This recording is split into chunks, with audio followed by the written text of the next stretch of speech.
Craig Carr. I'm the athletic director at Newton High School. I went to Monticello High School. Monticello is in between Champaign and Decatur. Graduated from there in 1986 and went to Illinois State University after that. Had a great experience at both places. And then when I was wrapping up student teaching, subbing, etc. at Monticello, I found out about an opening for the head baseball job and social studies teaching job at St. Anthony High School. And it's not what you know, but who you know.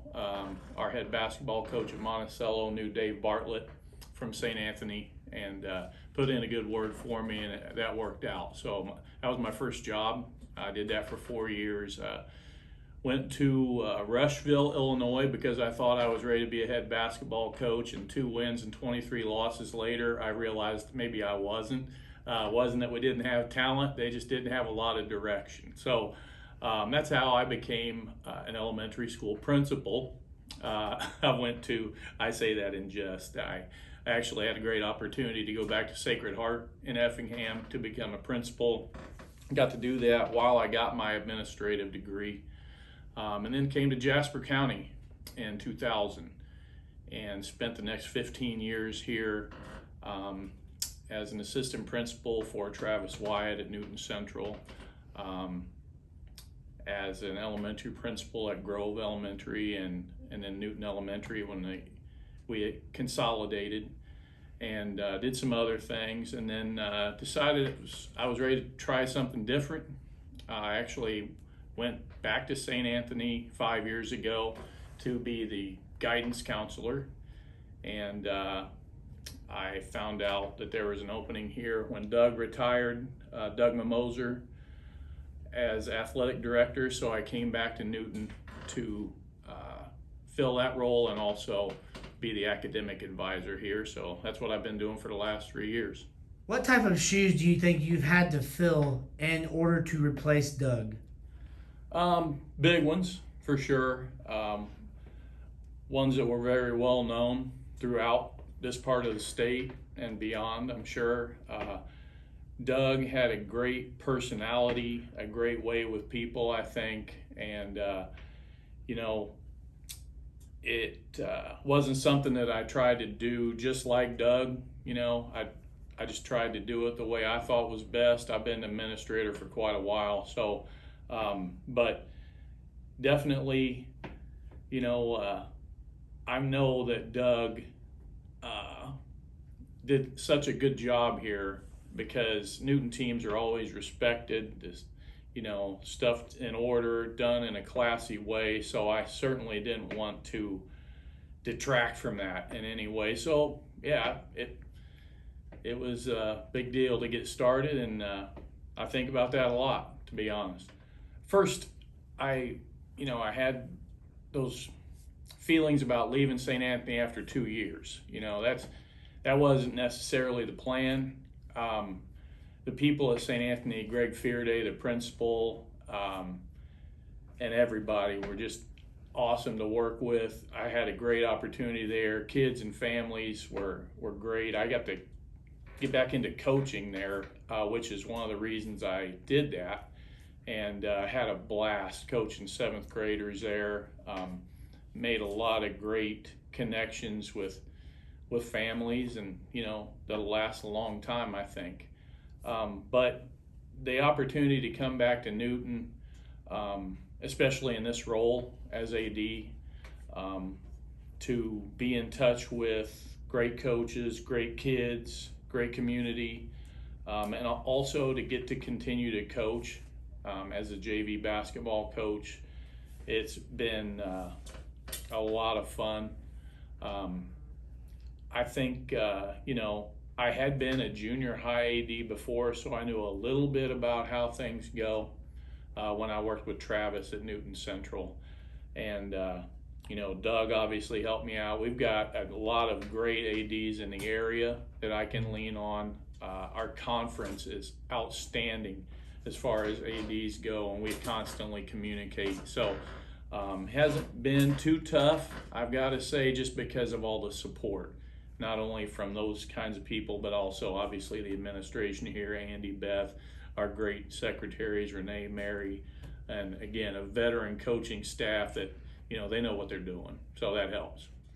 So you're obviously assistant coach underneath my second cousin, Troy Bierman, who's the head coach. What goes through your mind being the athletic director, but also being an assistant coach, helping Troy along the side? Well, first of all, that is from November to February, the best part of my day, every day. I love it. We've got, super kids. They work hard. They take instruction. They want to improve. Again, the competition in the area is tough. A lot of fun to compete against all the area teams and in our conference. As far as being the AD, I don't think it has a ton of impact. Honestly, I'm able to do that because, again, our great administration allowing me to do that, and also Beth, our principal, being more than willing to cover events when I'm with basketball, etc. So that makes it possible. Without that, I couldn't do it. But I am grateful to be able to do it with Troy. I think I drive him nuts quite a bit because he's Mr. Positive, and sometimes I'm not quite that positive. But I learn from him in that way. I have learned a lot from him about how to keep it positive. Troy is a teacher first, and I think that comes through a lot within our program. I think following Doug, he had big shoes to fill also. But I think, as you've talked to Doug, I think he had Doug's blessing, so to speak. He played for Doug. He knows the area. He knows the game. It's just a lot of fun for me to be able to do that. It's just a privilege to be part of Troy's program and to be around our kids.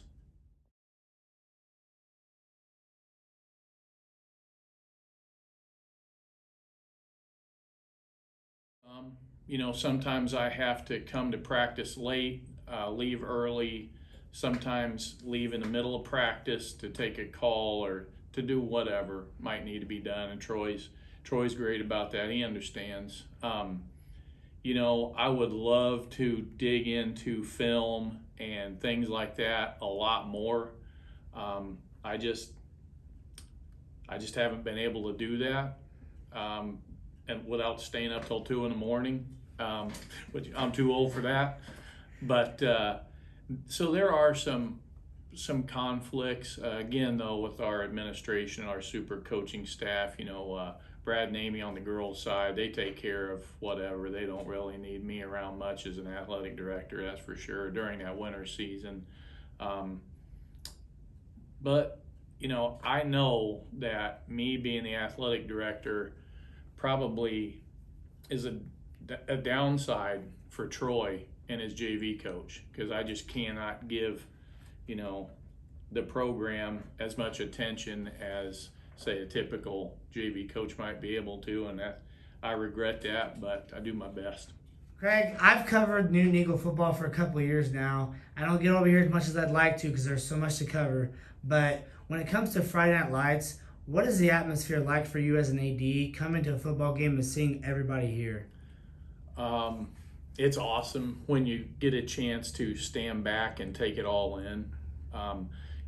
Before the game, you kind of run around a little bit, catching the officials and making sure everybody in the press box is ready to go. And again, I got to say, Beth helps with a lot of that. But where I stand when I watch the games, I get a great view of our sideline and the stands, and that's a fun place to be. It's a great angle. I get to see, hopefully again this year the stands will be full, and our team is always competitive, and people support not just Newton football but Newton athletics. But as the school year gets started, people are ready to come back to sporting events, especially this year. I think they'll be more than ready.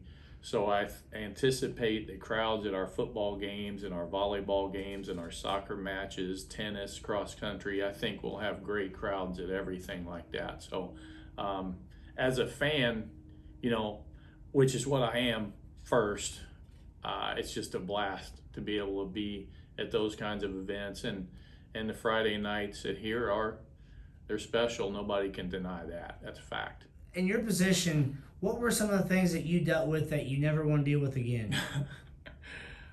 Making 2 or 3 different schedules for the same sport in the same year, having sports overlap. That was rough. But again, that was a great testament to our coaches, our veteran staff that worked together.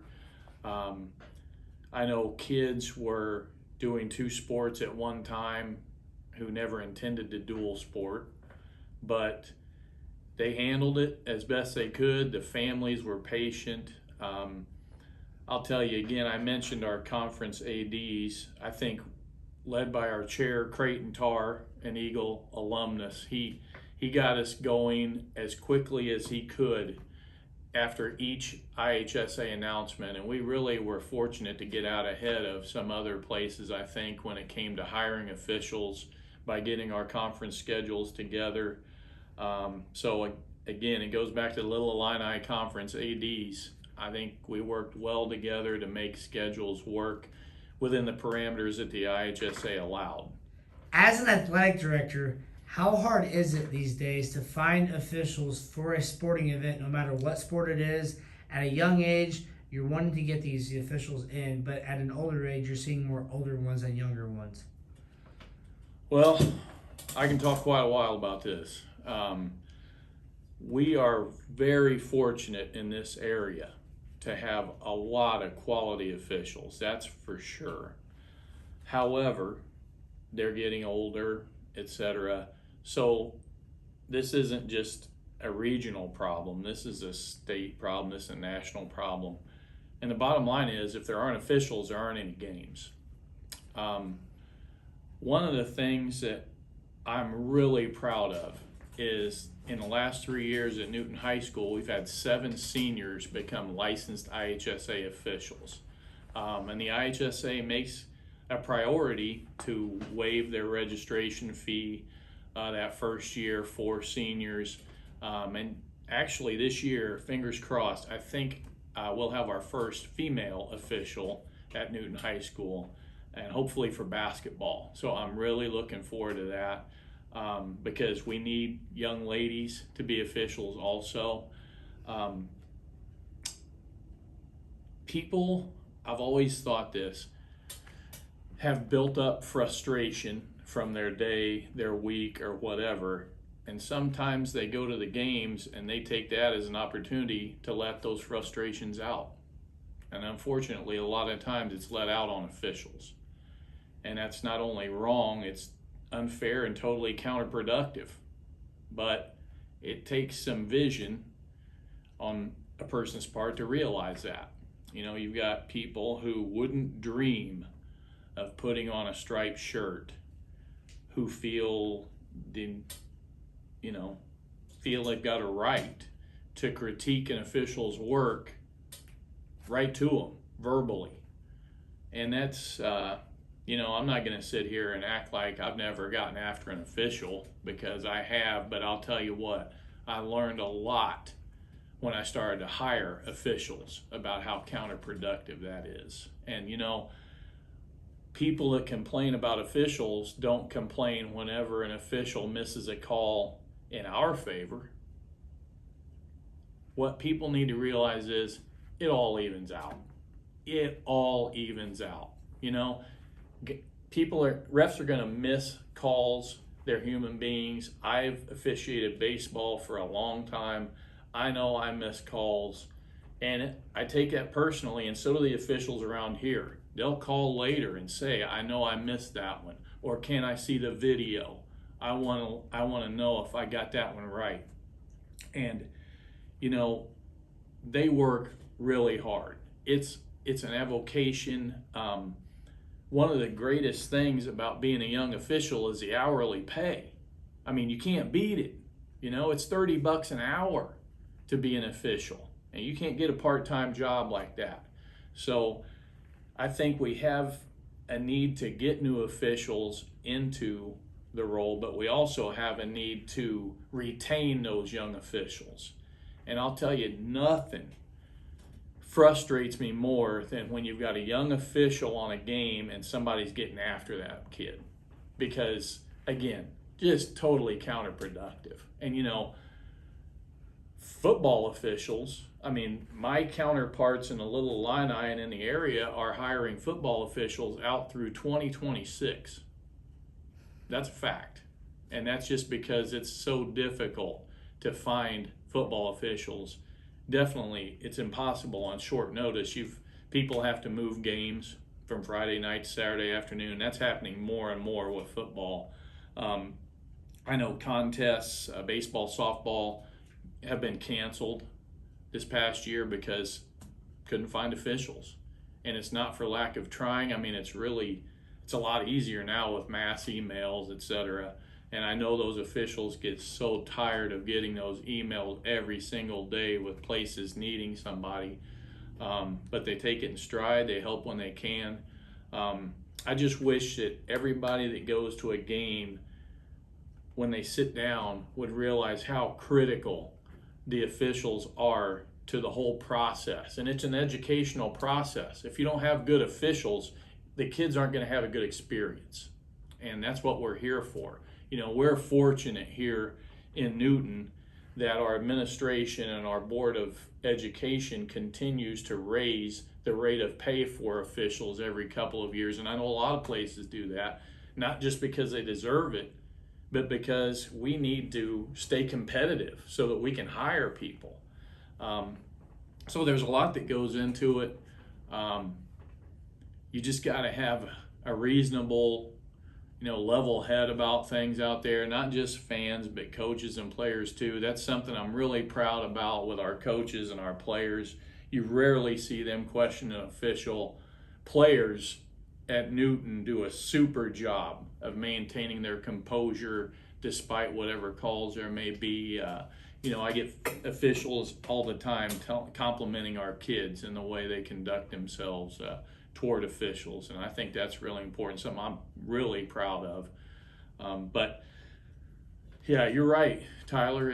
It's a crisis, the number of officials and the declining number. And I think that we can all help, just by keeping that level head and encouraging those young people to continue in that really role, not just as a part-time job, but as a servant in their area. Because without that kind of service, again, we're not going to have quality games or even games, period. And we'd hate to see that come to pass. Your son Mike is an official now, licensed, and he's been all over the place. What does that mean to you as a father? Oh, I'll tell you what, it's a source of pride for sure. I mean, what I've talked about with the need for young officials, he's filling a need there at his, where he lives in Columbia, Missouri. He's been fortunate to come back and work for your dad, Carl, at the Effingham Holiday Tournament, and so we get a chance to watch him during those times. And I've actually traveled down to Missouri a time or two to watch him officiate some postseason basketball and things like that. When he first got started, it was obvious to me that he kind of had a knack for it, and he was going to take it seriously. And that's really all you got to do to be an official, is enjoy the game and work hard at it. And I think Mike does that. I think he's, he respects the game, he respects the coaches and players, and he works hard and hustles. He got into football, he loves that. He's done a ton of basketball and baseball, but really proud of him, and love to watch him do it. I can't get his mom to go watch him do it. She, because he gets yelled at sometimes, and she doesn't take that so well. So she refuses to go watch Mike when he comes back to Effingham. But I'll tell you, I my head swells a little bit because I get a lot of compliments on Mike, and like I said, a great source of pride for me.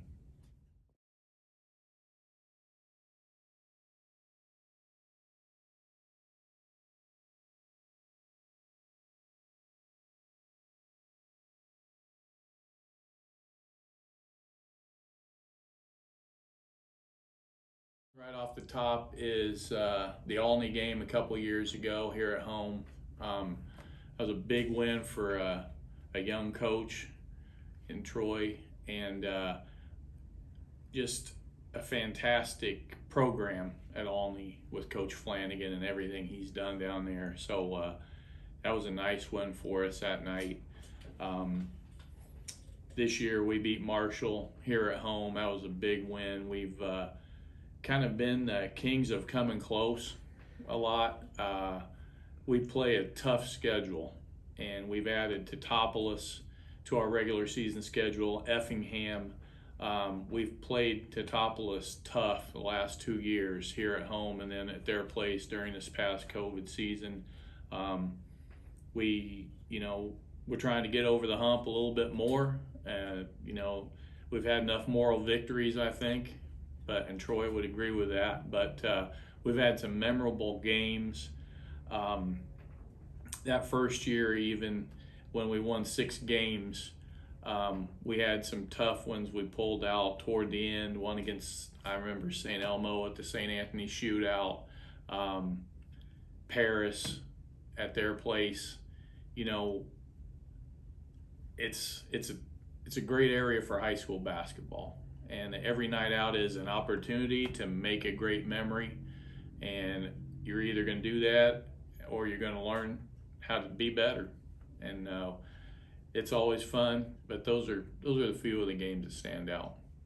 Any game in our conference is a rivalry game. I mean, our conference is so competitive with Casey, Robinson, Olney, Paris, Marshall, Lawrenceville, Red Hill. Now we'll have Mount Carmel in the conference in Flores Place. So it's a gauntlet, man, in the LIC and basketball, just like it is in other sports too. But I'll tell you what, I'll remember the first time we played Teutopolis here 3 years ago. We've got a lot of great kids that want to be involved and want to come to events here at Newton High School. And the student section that night was packed. And we competed hard. I remember Jarrett Tharp hit a big shot late in the game, and I'll tell you, watching on film, the student section just went berserk. And it was so much fun to watch on film, and also being on the bench. Sometimes I get a peek over there, across the court and see what they're up to. But it's a lot of fun. Some kids don't choose to come, but the ones that do, we sure appreciate that. We love to have the support. We've got great student support for a lot of sports, football, volleyball. Our volleyball student section is outstanding. So when that's going on, it's just a fun place to be. It's a safe place to be for kids, and the coaches and the kids on the floor, on the field, they can't help but get a little juice out of that. So it's a lot of fun. Who is your biggest role model? Well, the older I get, the more I think about my mom and dad. My dad was a farmer. My mom was a farmer's wife, and they did those jobs as well as they could be done. Unfortunately, as a kid, I won't say probably, I know I didn't appreciate that like I should have. My dad worked 6 days a week as hard as he could. He was very proud of the product that he generated on the farm, and my mom was a great supporter of his. Great, mom to me. So the older I get, the more I realize, man, I had some great role models growing up. Professionally, I would say, to start with, Dave Bartlett, my first boss at St. Anthony, my first boss in education. He was one of the kind of guys, probably kind of like Doug. You didn't want to let him down.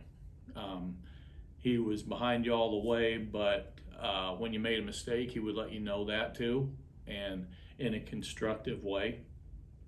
So I had a ton of respect for Dave Bartlett. Dave Woltman, the AD at Effingham now, he was my first AD.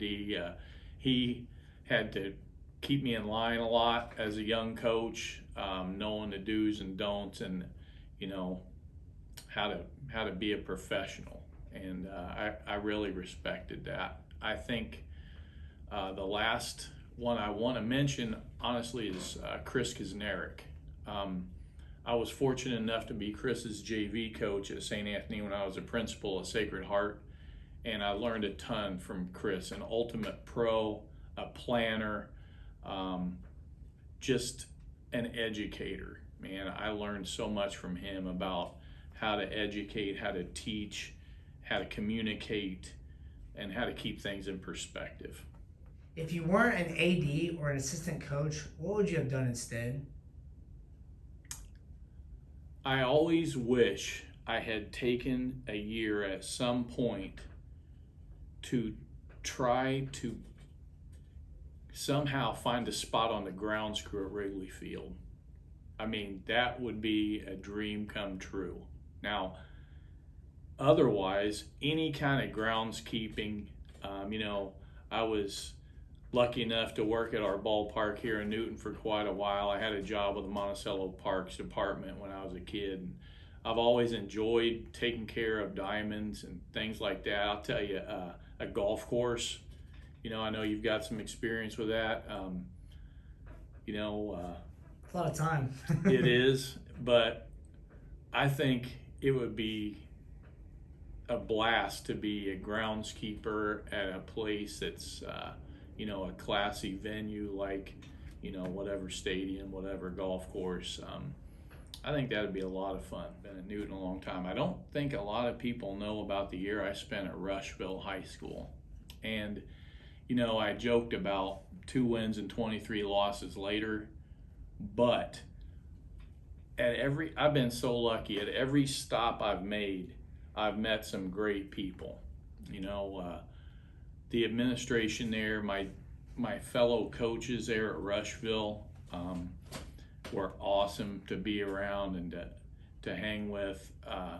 I still stay in touch with a couple of the players that I had at Rushville, Chris Vogler, Dodie Nielsen, kids that are, that were such hard workers, and that was why it was so tough to go 2 and 23, because they deserved better, them and all their teammates. If I could go back and do 1 year of my career over again, that would be the year. I've been so lucky to be around great people, great kids, kids and people that always remember and always value their friendship and their camaraderie. Being an elementary principal, I don't think the teachers that I worked with understood how much I appreciated the work they did. Elementary teachers work so hard, man, and they take it so personally. So anybody that has had the experience of being supervised by me, it's not always, a great place to be probably, but I appreciate everybody that's worked on my behalf, and everybody that's extended a hand to me to offer me positions, because I've been so fortunate to be in the jobs I've had, and now this one, this is the one that I'll probably go out on in public school life, and couldn't be in a better place. It's Doug talked a lot in his interview with you about how fortunate he was and how grateful he was for the opportunities. It's the same with me. I've been so lucky to land in the spots I have, and I'll always be grateful to those people that like I said, extended their hand to me and offered me those opportunities. Hey, absolutely. I appreciate the chance to talk with you, Tyler. Thank you for what you do for area sports and athletes. It's great exposure for those kids and coaches and teams. I appreciate the opportunity to talk about Newton Eagle athletics, man. It's a great place to be, and the kids and coaches here deserve all the credit they can get.